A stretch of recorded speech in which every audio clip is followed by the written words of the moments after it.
শীতকালে যদি একটু গরম গরম এইরকম ডিমের ঝোল পাওয়া যায় তাহলে লুচি, রুটি, পরোটা, ভাত, পোলাও সব কিছুর সাথে কিন্তু দারুণভাবে ম্যাচ হয়ে যাবে।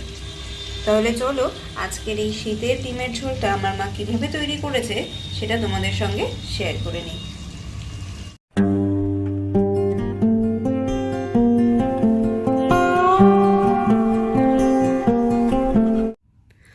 মা এখানে নিয়ে নিয়েছে বেশ কিছুটা কাঁচা লঙ্কা, নিয়ে নিয়েছে বেশ কিছুটা আদা কুচি, আর সাথে নিয়ে নিয়েছে বেশ কিছুটা রসুন, আর নিয়েছে অনেকটা পরিমাণ ধনেপাতা।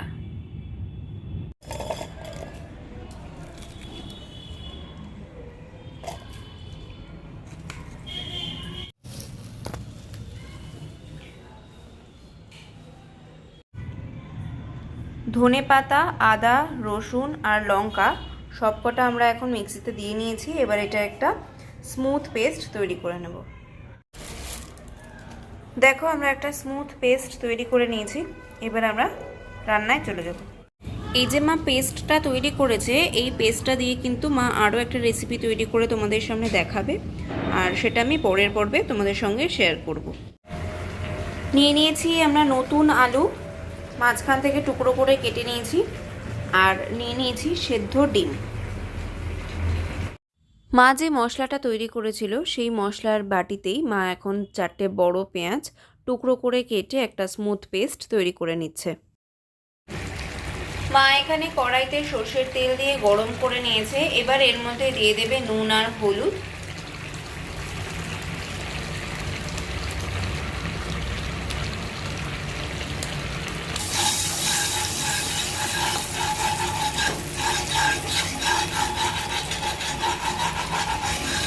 এবার এর মধ্যে ডিমগুলো দিয়ে মা ভেজে নেবেন।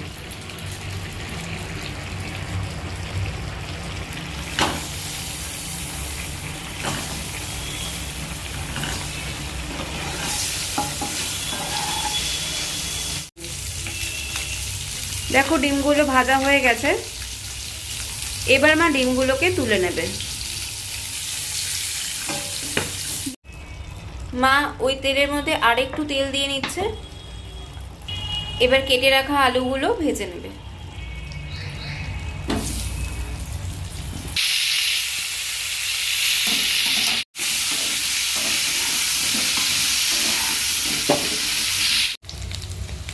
দেখো এখানে আলুগুলো ভাজা হয়ে গেছে। এবার মা আলুগুলোকেও তুলে নেবে। এবার এই তেলের মধ্যেই মা দিয়ে দেবে জিরে ফোড়ন।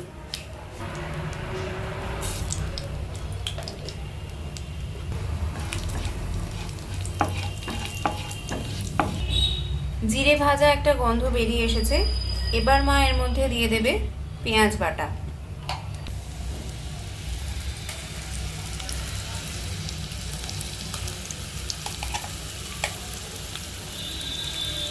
এখানে মা 4 চামচ পেঁয়াজ বাটার ব্যবহার করেছে।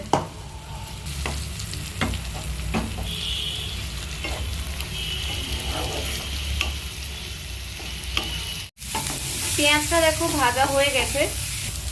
এবার মা এর মধ্যে দিয়ে দিচ্ছে ধনেপাতা বাটা।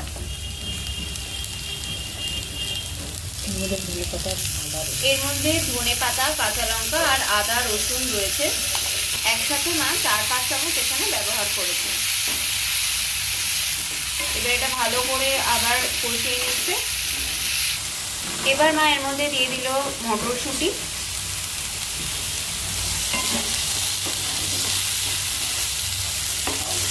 এবার মশলা থেকে তেল ছেড়ে আসা পর্যন্ত আমরা একটু অপেক্ষা করব। দেখো মশলাটা কষানো হয়ে গেছে। এবার এর মধ্যে ভেজে রাখা আলুগুলো দিয়ে দেব।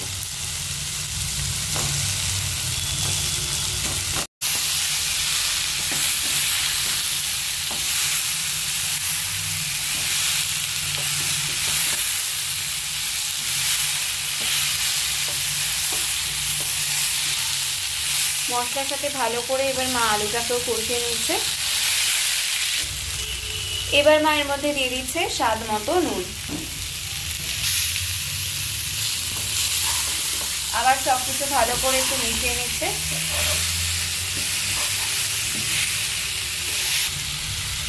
এবার মা এর মধ্যে দিয়ে দিচ্ছে কিছুটা টমেটো পিউরি। এবার মা ভালো করে টমেটো পিউরিটাকে মিশিয়ে নেবে। হয়ে গেছে ভালো করে কষানো। এবার মায়ের মধ্যে দিয়ে দেবে পরিমাণ মতো জল।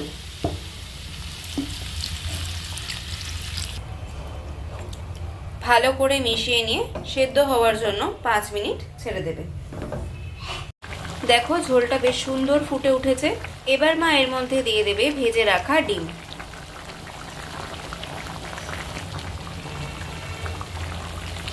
এবার মা আলুটা সেদ্ধ হয়ে যাওয়া পর্যন্ত অপেক্ষা করবে। দেখো আমাদের ডিমের ঝোল কিন্তু একদম রেডি হয়ে গেছে। এবার শুধু গরম গরম এটাকে সার্ভ করার পালা। ভাত, রুটি কিংবা পরোটা কিংবা পোলাও, ফ্রাইড রাইস এগুলোর সাথেও কিন্তু এই জিনিসটা দারুণ লাগবে খেতে।